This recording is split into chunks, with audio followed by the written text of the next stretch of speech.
We will start with the next Governor General, that is Lord Canning. Okay, so we have done with Dalhousie, and we have discussed about various policies of Dalhousie and various concepts and important events. So if you see, we discussed about doctrine of lapse, that is again very important, and I've told you the conditions and the three different categories of states and which states were annexed and what was the policy, everything we have discussed. And then we have discussed about the Anglo-Punjab War, second Anglo-Punjab War, and I've told you Dilip Singh was the king at that point of time, and he was sent to England, and he was also granted a pension of 50,000 rupee at that point of time. Who's this? Your mic is on. Please turn off your mic. Who's this? Mausam Narayan. Please turn off your mic. Okay, so second Anglo-Punjab War, and then we have discussed about railways. Okay, and then we have discussed about post and telegraph. We have also discussed about hill stations. We have discussed about Santhal rebellion. We have also discussed about widow remarriage act, and then we have discussed about finally, what was the last one? Awadh, right? Annexation of Awadh. So even full period, you can get question from any of this in mains as well as in prelims. Okay, so doctrine of lapse, and then second Anglo-Punjab War, railways. We have discussed about the positives and negatives, post and telegraph services, and the act also we have discussed. And then what was this? Hill stations was established, that also we have discussed. And then Santhal rebellion, and then we have also discussed about PWD, right? So all these are very, very important. So now can you write an answer that one we have discussed yesterday with respect to Dalhousie, that Dalhousie could all probable cause can be called as father of modern India. You have enough and more content to write. At least if you write, or one most important one we missed out here. What was that? Wood's Dispatch. Okay. So when you have this, these two is enough, right? And widow remarriage act, maybe this also you can write. In fact, all these you can write. Everything, even doctrine of lapse also was one of the reason for modern India, right? So that is the reason for 1857 revolt, and then the rule is changing and everything you can write. So now we will discuss about Lord Canning. Lord Canning, 1856 to 62. Okay, so when we discuss about Lord Canning, mainly I need to discuss about 1857 revolt here. So his period is basically famous for 1857 revolt, and then he will become the first viceroy. So we have discussed about Governor General of Bengal, then we have discussed about Governor General of India. Now after this I'm going to start with Viceroy. Okay, so we will make it clear the difference between Governor General of India and Viceroy, and how both are continued parallel or simultaneously. Okay, so here this period is actually famous for 1857 revolt. Now 1857 to 1947, this period is what we understand as mainly freedom struggle. Okay, I've told you this, all these concepts in the beginning of our discussion. So 1857 to 1947, this is one phase, and 1885 to 1947 is what we understand as Indian national movement, because nationalism was emerging. Yesterday also I've told you, after railways, after universities, and because of the reactionary policies of Lytton, which is going to happen in 1870s in terms of Vernacular Press Act, Arms Act. Okay, so different lowering the age of civil services, various policies, various reactionary policies of Lytton also resulted in formation of Congress or emergence of nationalism. So during this phase, 1850s, 1860s, 70s and 80s, nationalism emerged and will culminate into Congress formation in 1885. So 1885 to 1947, we can say Indian national movement.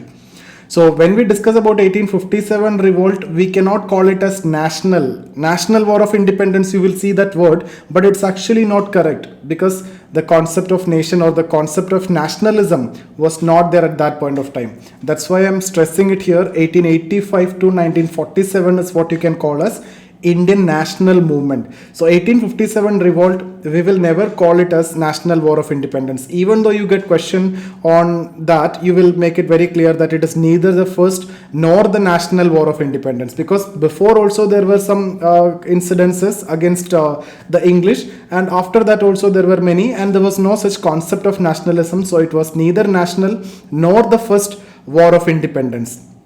I'll come to this, I'll discuss everything, I'll quote all the thinkers also, whatever is required for exam point of view, I'll discuss here.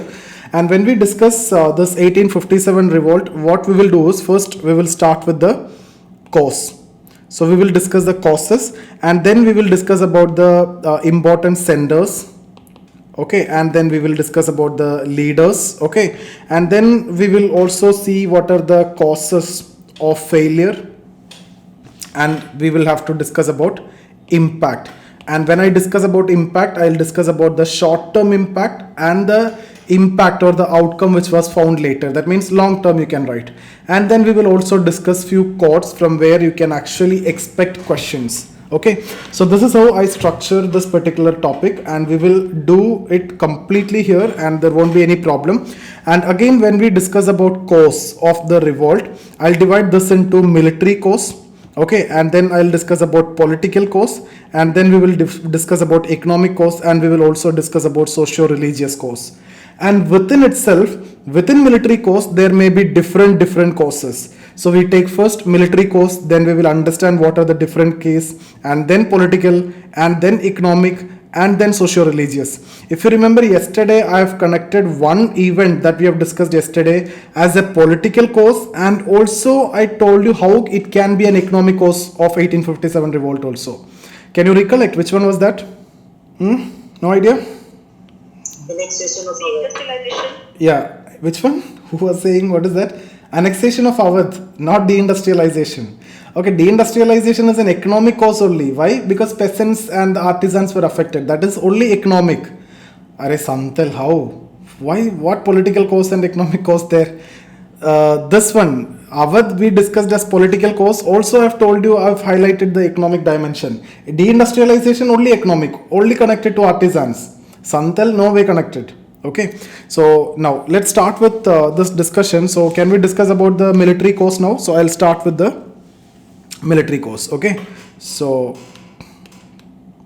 military cause. I hope immediate cause is known to all of you. So when you write history, you will have to write, if you need to write 1, 2, 3, 4, 5 reasons, you have to give that priority, and you have to write the most important points first and second most important point second. Like that you need to arrange. So that should be your way of answering the question. So we need to write the first and the most important cause. That is actually the immediate cause. What is that? It is related to the use of cartridges, right? So there was a conspiracy, there was a theory that the cover of the cartridge that you are going to use in the rifle is actually made up with the fat of cow and pig. Okay, so they actually introduced a new rifle. The name is Enfield. This is a name of the new rifle. That can also be asked as a prelims question. So obviously the one which was replaced was Brown Bess. So just note down these two names. This is a new one, and this is the old one which was replaced. And while making the cover of the cartridge, so you need to remove the cartridge, you need to fill the rifle with the cartridge, right? So for that you need to remove the cover of the cartridge. So while removing the cover of the cartridge, you need to use your mouth actually to remove that cover. Okay, and the problem was, while making the cover of the cartridge, the fat of cow and pig was used. Okay, and it affected the religious sentiment. And before also I've told you how religious sentiment can affect in India drastically. So most of the soldiers are actually from upper caste Hindu and also from Muslims, right? So cow is actually a holy animal for Hindus, and for many Muslim, pig is actually a dirtiest and illegal animal which is prohibited, and it is considered or called as haram among the Muslims. So it affected the religious sentiments of both Hindus as well as Muslims. Okay, that's the most important cause or the immediate cause. And secondly, when we discuss about military cause, there are many other resentments also, so that you can write under. Yes, tell me. Other resentments. Okay, So in other assignments, we will discuss about various issues like postings abroad. Okay, the most important point here, postings abroad. So if you are part of military, you may be posted abroad. Now what is the problem? Posting abroad means you have to cross the sea, and you have to cross the sea means you will lose the caste. And yesterday and before also I have told you, when we discussed about Warren Hastings also, in India mainly people are known in terms of different identities, not as Indians, right? Mainly region, religion, caste, etc. So the main caste, Brahmin, Kshatriya, Vaishya, Shudra, and most of the upper caste people are there in the army. So postings abroad means you lose the caste because you cross the sea, and it is actually prohibited. So that actually affected the religious sentiments again. Okay, and then next point you can write under other assignments is actually the differences in salaries. Differences in salaries. Okay, so the problem here is the same rank official between English and an Indian, the salary is so different. English is getting so high and different salary than the Indian, even though both are in the same rank. Okay, and this is again a problem. The next problem that we can discuss here is the caste and religious identities.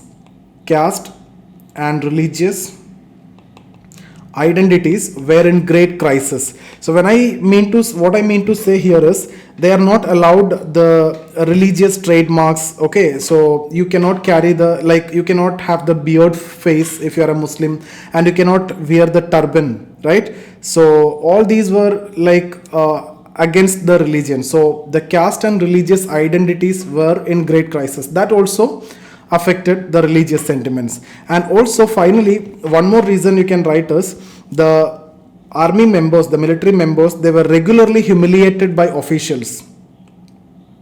Humiliated by officials, and they were not called in their names. They were called like nigger, suvar, etc. Nigger is actually means negrito, negro, and suvar, pig. Okay, so nigger is actually a mispronounced word of negroid. So the military people, the Indians were regularly humiliated by calling them as nigger, suvar, etc. So these are actually the military causes. So what all reasons you have to write here? First one, this is the most important one, that's a priority, that is an immediate cause that is related to the Greece-Carthage conspiracy. Okay, the theory. And then other resentments include postings abroad, differences in salaries, and also the caste and religious identities were in great crisis. They were humiliated by calling them as nigger, suvar, etc. So I hope you won't face any problem with respect to these causes. Very simple. Now let's move on to the political causes. Political causes. So here you will write two important causes. Both we have discussed. So I am not interested in discussing completely about that because we have already done that. First one is actually related to the doctrine of lapse. So that we have discussed under Dalhousie, and I have told you what is doctrine of lapse. If a king do not have a direct heir, the state will not recognize the adopted son as the successor. And in which category of state it is applicable, the first category, second category, third category we have discussed. And we have also seen the states which were annexed under this policy. So doctrine of lapse became one of the most political reason. And if you see the most important leaders like Jhansi and all, why they participated and what was their intention. If they would have given their states, then they will not have participated, right? So their reason for participation is purely political in nature. Second political reason, yesterday again I have told you, annexation of Awadh, and I've told you Awadh was annexed under the context of misgovernance. Awadh was a state which signed subsidiary alliance also, and we have discussed about subsidiary alliance when we discussed about Lord Wellesley. And Awadh became very controversial and acted as a hub for revolt.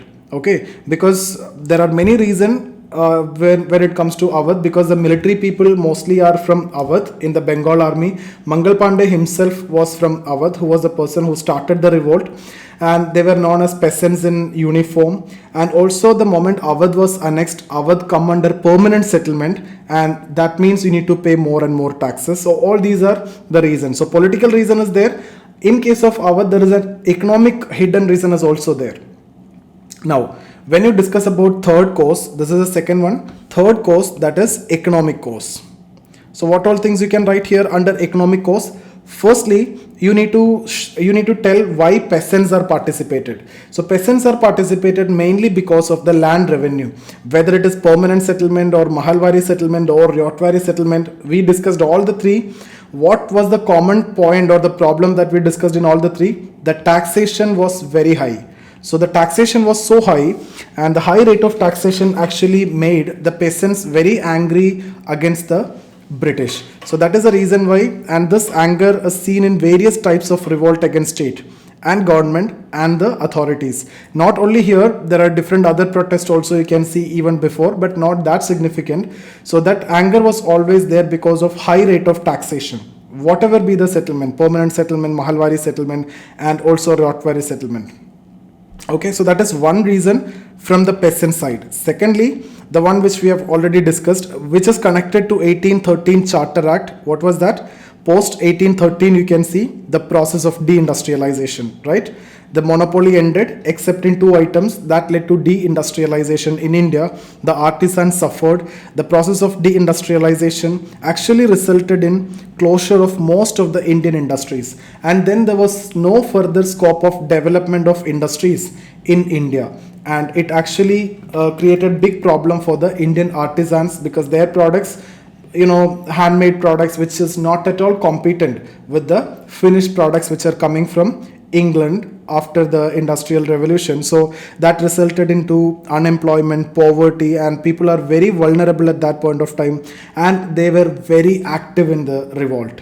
Okay, so that's about the third reason. And if you see the fourth reason, that is socio-religious reasons. Socio-religious reason. So far we have discussed about few socio-religious reasons. I hope you can connect it with anti-sati resolution. We have discussed, okay, 1829 under Lord William Bentinck.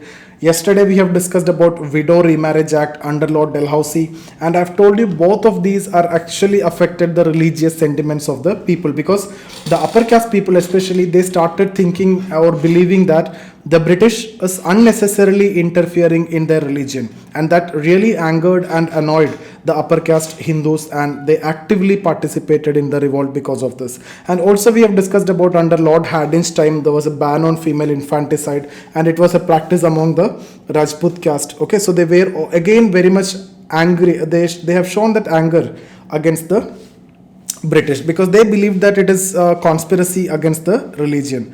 And few activities of Christian missionaries were also responsible at this point of time. And remember 1813 onwards, when I have told you, when we discussed about 1813 Charter Act, the Christian missionaries were allowed to practice in India. So till then they were not allowed. So East India Company in the beginning did not allow any missionaries in their cantonment, right? But only after 1830s onwards they allowed to come and preach their religion.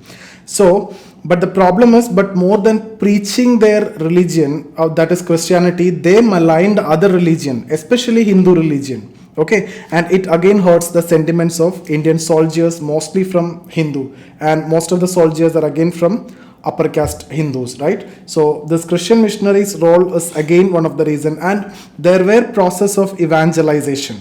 Evangelization means conversion to Christianity. But when you write this, you can't generalize it when you write about Christian missionaries. For that matter, when you write any such terms, you need to be very careful when you're writing. You cannot say, or you cannot generalize it as missionaries came, they converted, the evangelization was common. No. Some great missionaries in the past and present also, they're working for the humanity, open schools, colleges, hospitals, various charitable organizations, and working very good for the humanity, and they're contributing like anything. So the role of Christian missionaries is not just to convert. So it is not confined to evangelization. And don't forget how many Christians in India. It is hardly less than 3%, right? Despite the fact that 200 years of British rule in India, and see, it is not, and if they would have converted, if they wanted to convert, they would have converted all the Indians 100% easily. 200 years they were here. Right? They could have converted by force, or in any way they can convert. And it is not in the mainland India they converted. You can see where they went. They went to the tribal area, like in Odisha, Jharkhand, Northeast. Okay, and there, if you see, it is a tribal people who don't have any established faith, they don't have any established religion. So when the Christian missionaries went there, started preaching the good messages of Jesus Christ, started giving food, education, medicines, etc., the people who didn't had any organized religion at that point of time automatically became Christians. So it's not that they converted, there is no such discussion about conversion is required. So mainly they were not related to Hindus or Muslim, they were backward people. Okay, missionaries offered benefits and good messages of Jesus Christ, so obviously converted. And what I'm saying is you cannot generalize this. So it cannot be like they came after 1830s and they converted and that became the reason. No, but obviously some of the people religious sentiment was affected because in some areas they maligned the Hindu religion. Okay, that's about socio-religious reason. Apart from that, so we have discussed about what anti-Sati resolution, and we have discussed about Widow Remarriage Act. So this again affected the Hindus very badly. Also we have discussed about evangelization, that means related to Christianity. And one more from Muslim side, if you see, some Muslim elites like Ashraf, okay, they suffered a lot due to British rule. See, till 1837, Persian was the official language, and 1837 Persian will be replaced with English as the official language. So the Muslims who held the top position till then now going to be replaced with Hindus. Okay, Muslims are not good in English, they were not that educated. So when Persian was replaced with English as the official language, okay, the top positions which were held by Muslims in army, civil service and judiciary, etc., which were held by the elite Muslim, and after 1837 when the English became the official language, they all started replacing with Hindus, and Muslim elite started most because those who learned English started getting good jobs, right? So mostly Hindus started getting good jobs, and naturally Muslims were behind, very very far behind in learning English compared to the upper caste Hindus. So even now also, that point of time also, so some of the elite Muslims actually joined this rebellion thinking that if they are successful or if they are succeeding in overthrowing the British, then they can re-establish the old system, and if you can re-establish the old system, what will happen? They will get all the privileges. So that's why some sections of Muslim you can see huge participation, especially from the Ashraf community. So within Muslims also there is a caste system because that is a product of Indian system. When they came to India, otherwise Islam is basically based on the concept of equality, but in India, in Islam also you will see caste like Ashraf, okay, Ajlaf and Arzal. So you will see caste in Islam also.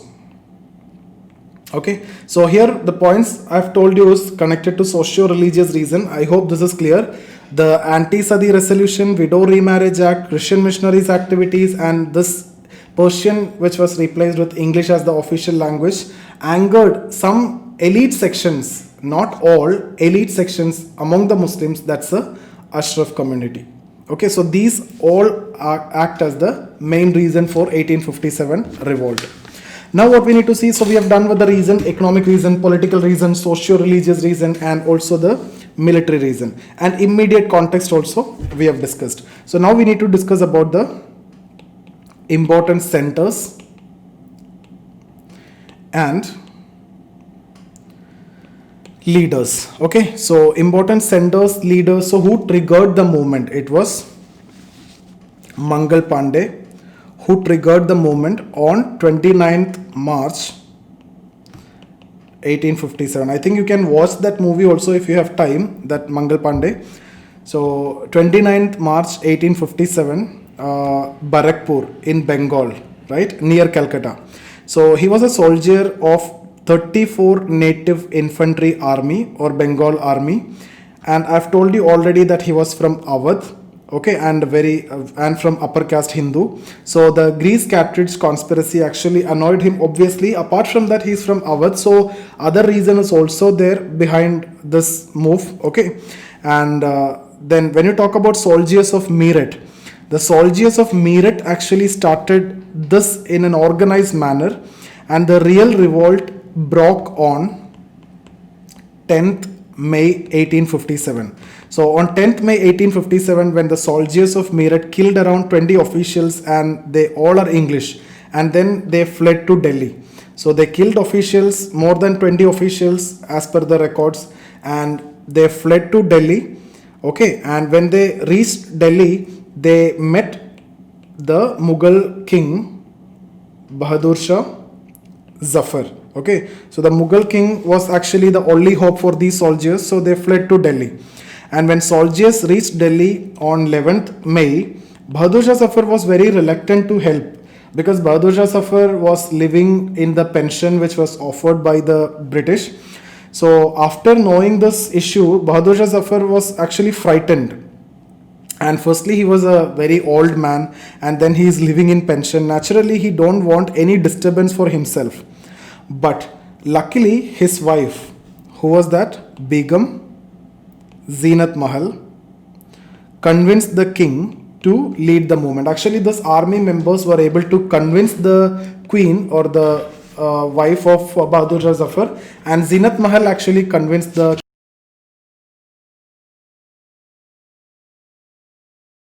side. Okay, and the man who took the battle from the Mughal side, if you see, three people we need to discuss here. That is from Delhi. So from Delhi, the three leaders, mainly the Bahadur Shah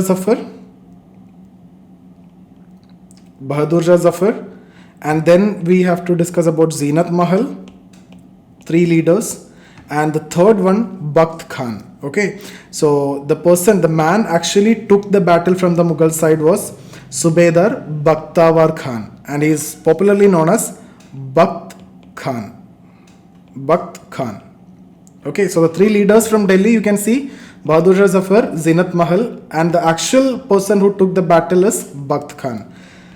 So these are the three leaders from Delhi. Bareilly, it's actually a very famous place in UP. Who was the leader?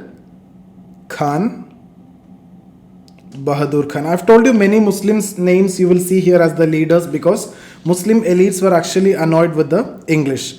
And Jhansi, you all know, the leader was Rani Lakshmi Bai. In Kanpur, we have discussed this name before also. Who was the person who was leading from Kanpur? And I've told you how he got the Kanpur address, right? Nana Sahib. Who was Nana Sahib? The adopted son of Bajirao II. And how Bajirao II got the address of Kanpur, or Nana Sahib got the address of Kanpur? Because Nana Sahib or Bajirao II was uprooted, right? After the Third Anglo-Maratha War in 1817 that we have discussed, the Marathas were totally crushed, and the Bajirao II was sent to Vittur and was granted a pension. So he was living there, and Nana Sahib was leading the battle from Kanpur, who was the adopted son of Bajirao II. And then Tantia Topi, who was the accountant of Nana Sahib. Tantia Topi. And third one, Azimullah Khan. Okay. Now, which one was the most important one? Again, Awadh. The last ruler was Wajid Ali Shah. I have discussed with you yesterday when we discussed about annexation of Awadh. And he was replaced in 1856 after the annexation. And mother of Wajid Ali Shah, Begum Hazrat Mahal. Previous one Begum Zeenat Mahal, here Hazrat Mahal led this rebellion. And what was her demand? Her demand was basically to appoint her minor son Burjis Khadir to be the next Nawab. So that's why I've told you it is again a very purely political reason. Because what is her demand? Why she is fighting? Because she wants her minor son to be the next Nawab. Then Faizabad, it's actually a very famous place in eastern UP, and the very famous city Ayodhya is actually located in this district of Faizabad. Who was the person who was leading from Faizabad? Maulvi Ahmadullah. Okay, so Maulvi Ahmadullah was leading the battle from Faizabad. Okay, so I've already told you 2-3 times that you can see the participation of Muslims actively in the 1857 revolt, and you may not find that such kind of contribution later, but here you will see actively. And then comes the famous old man from Bihar. Who was that? Kunwar Singh. Kunwar Singh. Okay, so he's also known as Veer Kunwar Singh. He's from Ara in Bihar, and the difference is he was actually a zamindar. He was a local zamindar, and he lost one of his hand during the revolt, and still he continued to fight. Very famous person. The exception is zamindars were actually supporting the English, but he, being a zamindar, actually was fighting against English. In Patna, Maulvi Pir Ali. Maulvi Pir Ali. You can actually see so many Maulvis and Maulanas are actually participating in this revolt. Okay, so many leaders are basically from the religious background, and the reason is also clear to you. There is a very famous group of Muslims who were actively supporting this revolt. Again, was Wahhabis. I will discuss about Wahhabi movement, so you will understand it later. And their objective was to establish the Islamic State, and they have given a slogan of jihad. I will tell you what do you mean by jihad actually, how media misinterpreted it and how people misunderstood it. Everything I'll discuss in detail when we discuss about Wahhabis. And they declared India as Darul Harb, which means land of infidels or non-believers, and they wanted to convert into Darul Islam. Darul Islam means land of believers or land of peace. So that was their objective, and they actively participated in this revolt. And in this, many historians understood that the Wahhabis' contribution was much more, and Wahhabis were much more organized in terms of weapons and other aspect of this revolt than many other sections. I'll come to that, okay? Why they were able to organize and all those things we'll discuss later. So I hope you understood these are the main leaders and centers that you need to know. And now we will discuss about the cause of failure, and we will see the impact. Then I'll come back to the important cause of failure. So I've told you already, when you write in history any answers, the priorities are very important. So that's why when we discussed about cause of the revolt also, I have started off with most important one, right? Immediate cause, and the priority is very important. So the most important cause of failure here, if you see, the revolt was not organized. So when you write the reason for failure, you have to start with this, okay? And it has to be like this only. Don't change the order, because this is the most important reason. The original date was actually on 30th May 1857, which was planned, but the soldiers of Meerut started it on 10th May itself. So soldiers, what happened? Soldiers of other cantonment were not physically or mentally ready at this point of time. So what happened? What happened is almost 50% of the army did not rebel. Western and southern soldiers do not participated. Okay, and it's basically only if you see the north and central Indians were participated. So complete East India was aloof, did not participated. Complete West India was aloof, did not participated, and complete South was also did not participated. And this was very easy for the British then. So thus easily the British, they can call all these army and they can suppress it, right? So it was easy for British cantonment from Bombay and Madras to suppress this rebellion, and that's what exactly happened.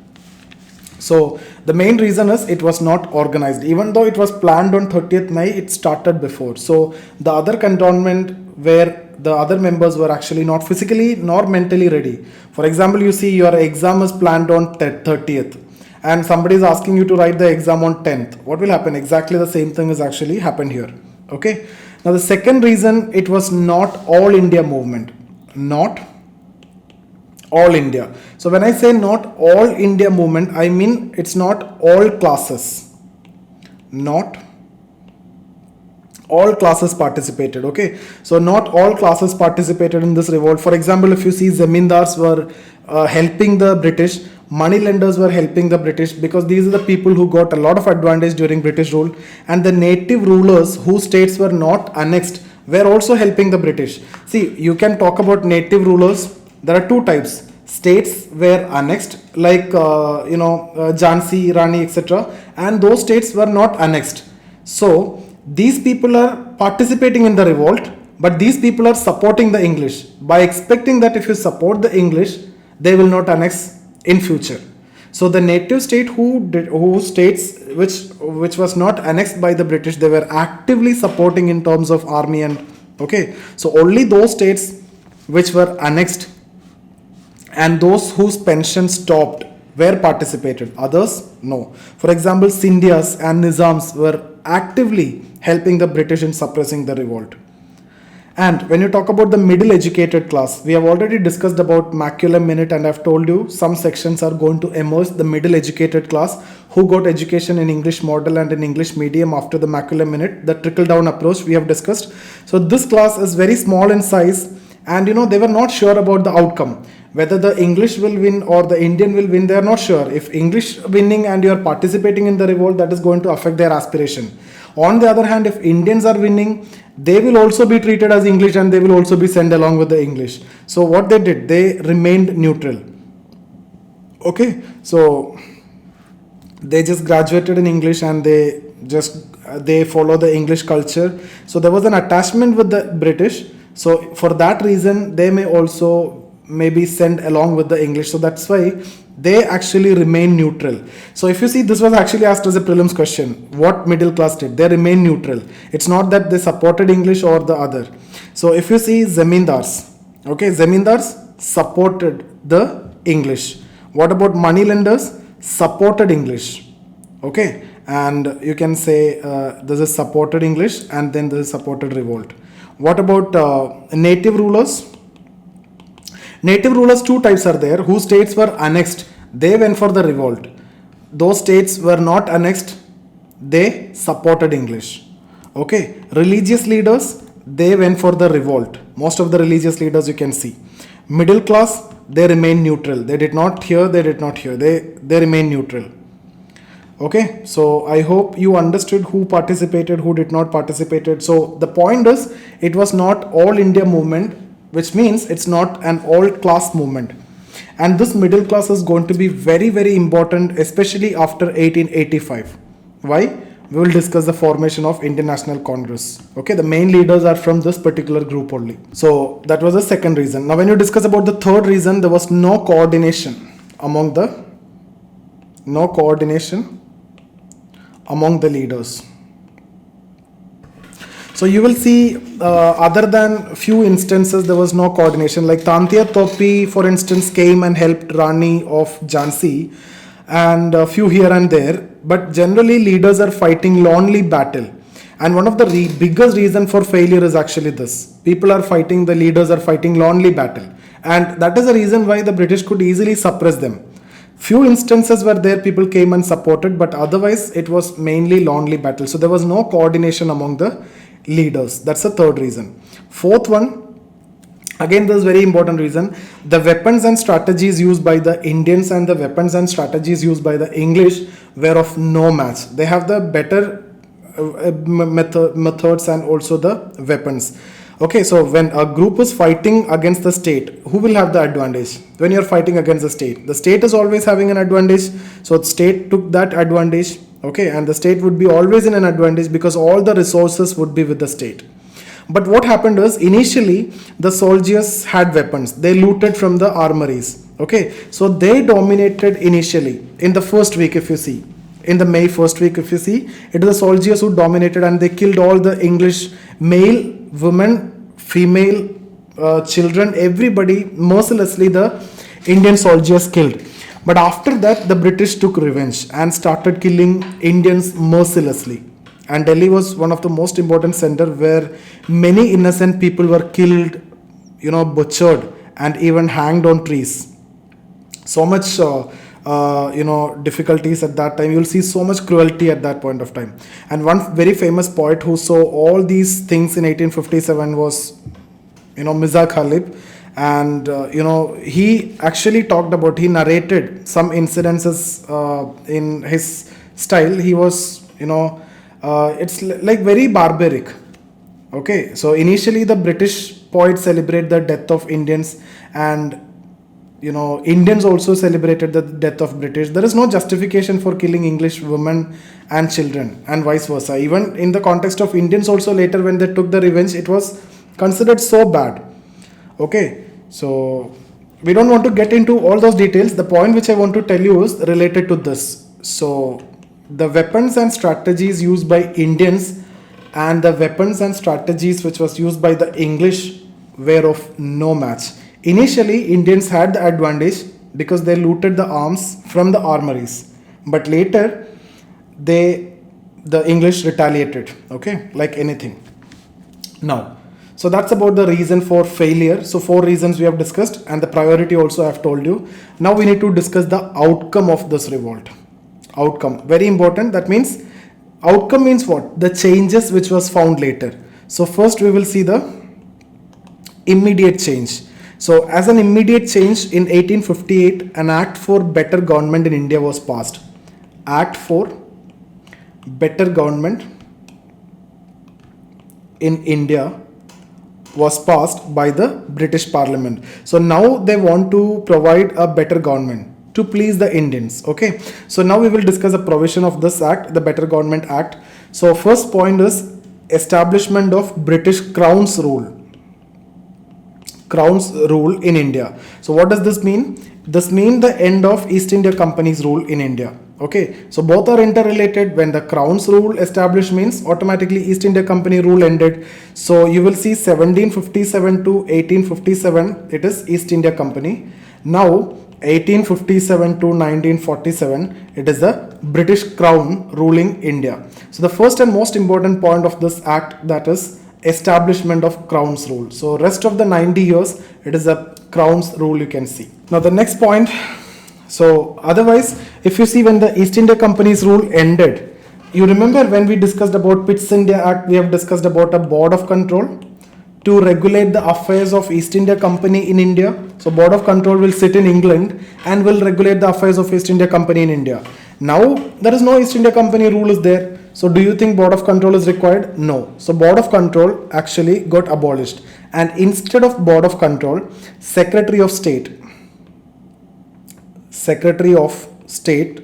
for India with an office known as Indian Council Office with 15 members was introduced. Okay, now you will see here onwards Indian Council Acts. So instead of board of control, which was abolished, and you see Secretary of State for India, okay, with Indian Council Office which was established. Okay, and the head of this is actually a cabinet rank minister, and the Secretary of State for India, the first Secretary of State for India was Charles Wood. You remember Charles Wood, I have discussed yesterday in Wood's Dispatch. So when I have discussed about Wood's Dispatch, I have told you Charles Wood was the president of Board of Control at that time, and he wrote a letter to Governor General. So the president of Board of Control, when it was established, he became the first Secretary of State. Okay, so he was the last president of Board of Control, became the first Secretary of State when the post of Secretary of State was created. Okay, so what do you mean by this post of Secretary of State? In, like, if you see in England and America, their foreign ministers are called as Secretary of State. It's nothing but the foreign minister. Okay, for example, in India, External Affairs Minister. If you talk about Pakistan, it is a foreign minister. So Secretary of State means the foreign minister actually. Third point that we need to discuss under this act is actually Viceroy. The post of Viceroy was created, or Viceroy would be appointed for India. Okay, but the point is the old position of Governor General, the old post of Governor General also continued along with Viceroy. So Governor General of India post continued, Viceroy will be appointed for India, Governor General will be continued. Okay, and you see both will be the same person. For example, you're going to see now onwards Lord Lytton, Viceroy as well as Governor General. Lord Ripon, Viceroy, Governor General. Canning, Viceroy, Governor General. Curzon, Viceroy, Governor General. Mountbatten, Viceroy, Governor General. Both will be the same person. Then why this post was created? This is a confusion most of the students have. So if you see, the man who is the Viceroy will be the Governor General also. And 1858 to 1947, if you see, the Governor General will be the Viceroy. Both will be the same person. Now the role you need to know, that is the main difference here. As a Viceroy, he is actually the representative.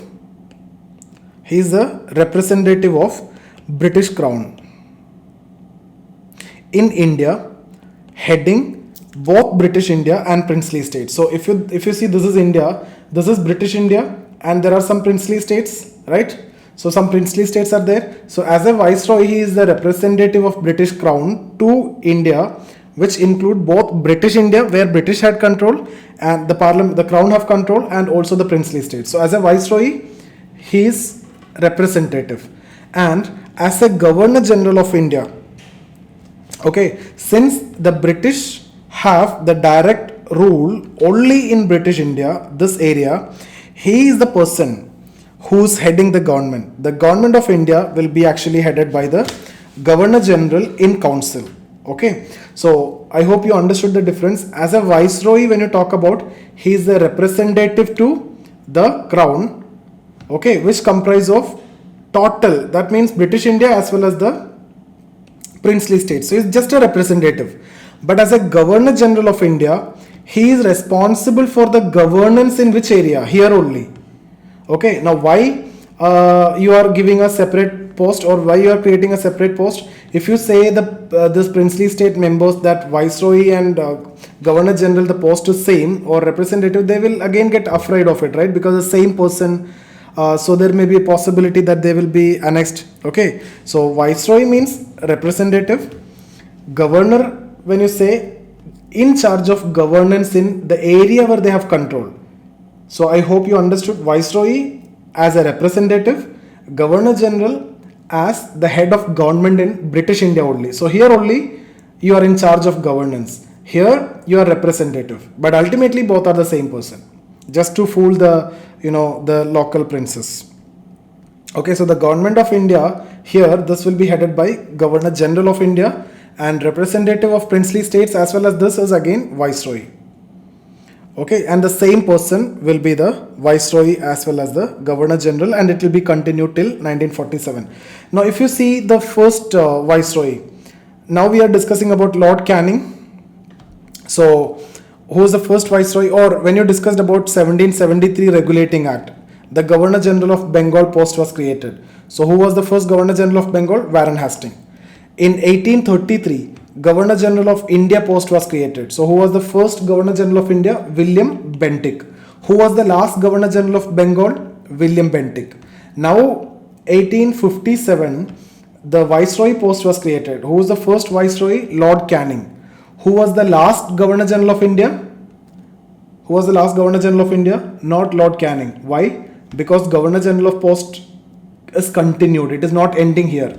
Unlike here, Governor General of Bengal post was ending. That's why last Governor General of Bengal was William Bentinck and first Governor General of India was William Bentinck. Here, Governor General of India post will be continued. Okay. So it will be there. So we are not talking about last Governor General of India at this point of time. The first Viceroy is actually Lord Canning.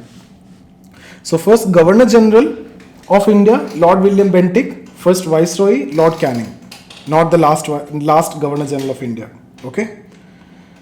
So apart from this, some other measures you can see. There was a Queen's Proclamation in 1858. Queen of England, Queen Victoria issued an order which is popularly known as Queen's Proclamation. And 3 points you need to remember here. Under this, the first point, no state will be annexed.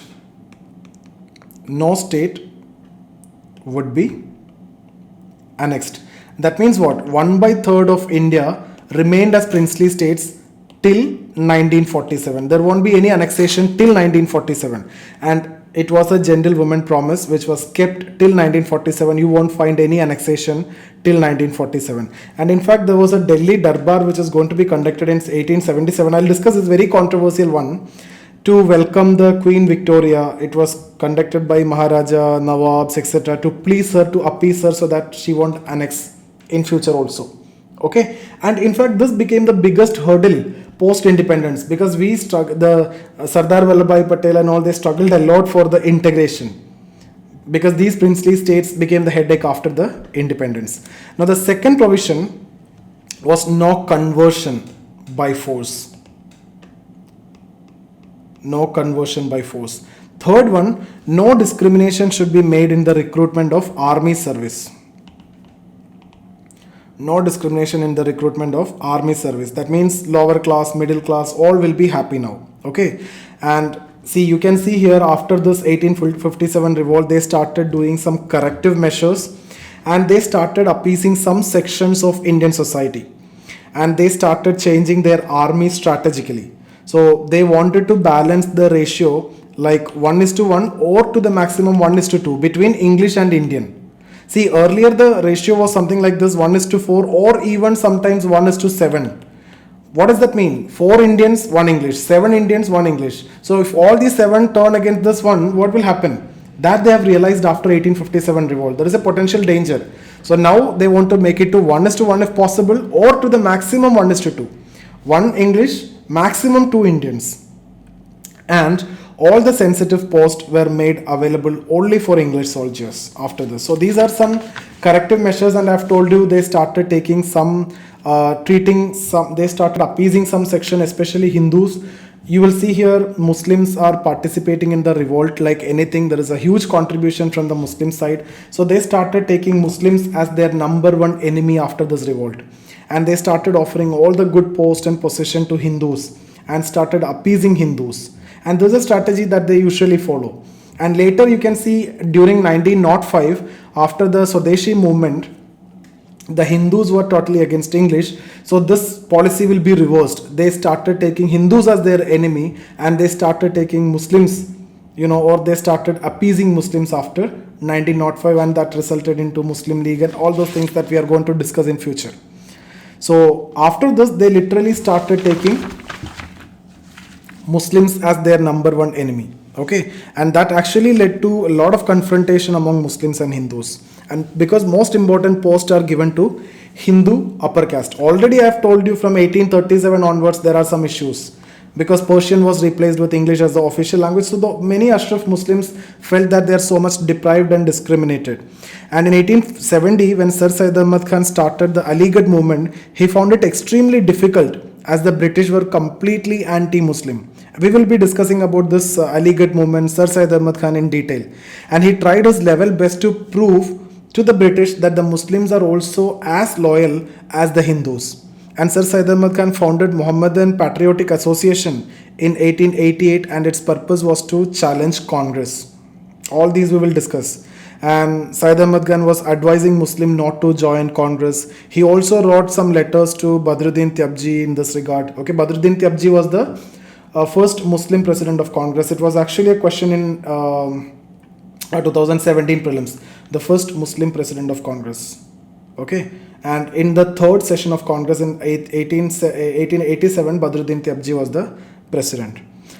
So after Swadeshi movement, as I have told you, they changed their policy. They started taking Hindus as their number one enemy and they started appeasing Muslims. So this is a common policy that they do. They started suppressing Hindus after 1905 Swadeshi movement. Okay, now I'll discuss about few quotes which you can expect in exam. Okay, so when you read the textbooks or even in Bibin Chandra or even in Spectrum also, you will see so much of quotes from any you can get question. So see, interpretation of historians is very important, right? History is very subjective. The way I have taken here, it may not be the same that you will attend from some other teacher. It may not be the same when you're reading from the textbook. It will be entirely different. So the interpretation matters a lot. So it's not just merely the collection of data and facts. Okay, any generalist can do that. The real history is actually in interpretation. And there is a very famous saying that anyone can create history, but very few among them can write history. Okay, so when you're writing, what I want to tell you is when you are writing, you need to write it properly. So when the problem is mainly with the civil service students. People are writing so much of things. You will see first National War of Independence. You will see it as a Sepoy Mutiny. You will see it as a barbaric activity or the clash between civilization, barbarianism. So what you need to, which one is to accept and which one to reject? You need to know that clearly. And that's where I'm actually trying to help you out. I'll try to understand. So I've already done my part here in this concept. I've explained what is this revolt and how it went. Everything I've discussed. Now it's up to you to take which one is correct and which one is not correct. I've done my part.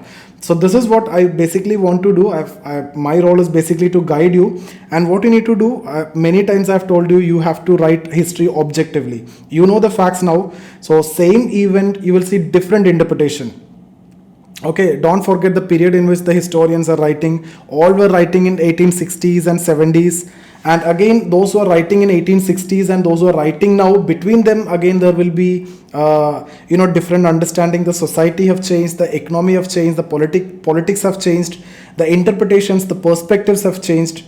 So what you need to do, you need to understand whether the historian is biased or not. Even if you're not able to understand that, no problem, you just need to understand the facts. Here we have discussed what are the causes, what are the reasons for failure, what are the measures that they have taken, everything we have discussed. Now, as a civil service student, not as a historian, as a civil service student, when you're writing this, you need to write in a objective way without being a Hindu or a Muslim, because you will see there is a discrepancy between them. And then without being a North Indian or South Indian, because you will see most of the historians highlighting North Indian contribution as more. Without being a male or a female, without being Indian or English, you need to write it objectively. So I'll give you a few statements and you will understand how to write it. In case if you have any doubt, we can discuss further. The first one, Taylor. You will see so much in the spectrum also. Taylor says it was a sepoy mutiny. Tell me, is it a sepoy mutiny? If you need to go with the C, it's an English person, so he will only say it's a sepoy mutiny. But is that the case? Is that the only military participation? No. Artisans participated, right? I've told you the context. Peasants participated. Political participation, the kings were participating. And the Hindu upper caste people were participating. Muslim Ashraf people are participating. So different sections, diverse participation you can see. So can you say this is a sepoy mutiny? So I hope you can write a very good answer for this particular question if you get like this. And second, it was given by T.R. Holman. T.R. Holman says it is a clash between civilization and barbarianism. It's a clash between civilization and barbarianism. The question is, who is civilized and who is barbaric? So I've told you, when the revolt took place, initially the Indians did some barbaric activity. They started killing the English officials, their wives and children. That was considered barbaric, but later the British retaliated. So when he is writing, he is considering who is barbaric, Indians as barbaric. And when you are writing, you will consider British as barbaric. But I have told you, without being an English or Indian, you need to write an answer. So I hope you can write this. And then one more, Sir James Outram. James Outram. Outram line, very famous line in, North Delhi, you will see Mukherjee Nagar. Okay. So he said it was a Muslim conspiracy against British. Muslim conspiracy. Now I hope you have the content to write this. It's not only Muslims participated, it's not only Muslim conspiracy. Though I have told you the Wahhabis contribution is so high, the Muslim religious leaders contribution is so high, but still the military participation, you can talk about the peasants, you can talk about the artisans, you can talk about the Hindu upper caste participation. So I hope you can write a very good answer here. And then Benjamin Disraeli, the British PM during the 1880s, he wrote that it was a national uprisal. And he refused to call it as merely a mutiny. So that anyway you can support it as a national uprisal, because there are some contribution from all sections, different sections of society are participated, though some exceptions was there that we have discussed, and you have the content to write. Then comes one of the most important one, Sir Syed Ahmad Khan. Okay, so the first Indian who wrote on this revolt was Sir Syed Ahmad Khan. He died in 1898 and he is a very famous socio reformer. We will discuss about him when we discuss about socio religious reforms during 19th century. And he wrote about this revolt in his famous Urdu book. This is a book name, Ashab-i Bhagavad the Hind. Okay, so this is a book name. This means actually the causes of the revolt of India, and in this he highlighted that between the British, okay, that means between the government and the people, there was no such organization. That means the unrest directly went against the government. People have unrest because of many issues. So there was no such intermediary between the government and the public. That's why it directly went against the government, and this view was actually appreciated even in England also. So these are the different, and otherwise you will see some famous quotes. The person who made it very popular in the minds and hearts of millions and billions of Indian was V.D. Savarkar.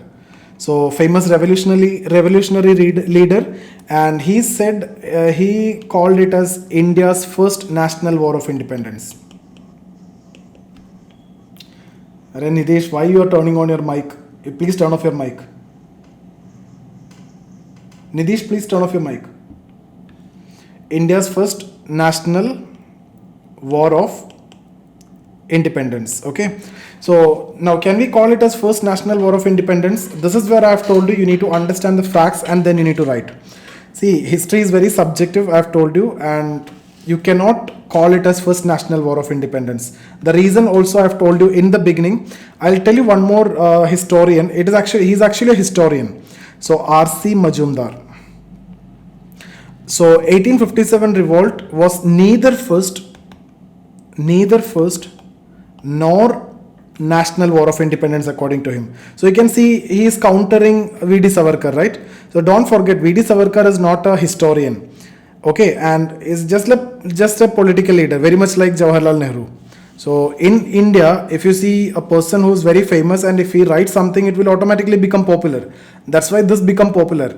But this is not actually true. It was not the first nor the national war of independence. Why we don't consider it as national war of independence?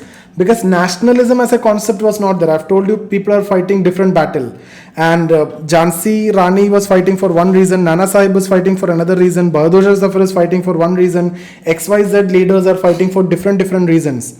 All these are personally motivated mostly. What would have happened if they won the revolt is a very hypothetical question, right? So there was no such concept of nationalism. And in fact, they lost this revolt. In fact, it is considered as good at that point of time. Even the railways which was established then and there would have been stopped, because the local rulers don't want any, interconnection or such connectivity. The goal is different for different people. Okay, but there was a very common target. Only one target. Target was British. But with this, you cannot say it is a national war of independence. For that, the nationalism should be there. There was no such feelings. There was no such commonness. Only there is a common enemy. The goal is different. The aim and objective is totally different. Okay, and that's why they are defeated also. What would have happened if they won the revolt is a hypothetical question, and no answer in history for this. If they would have won, what would have happened? Even the civil service itself would not have been there. Railways would not have been there, right? So, but 1885 onwards, if you see, we can then call it as it is fighting for India, because nationalism is emerging during this time. But here, no.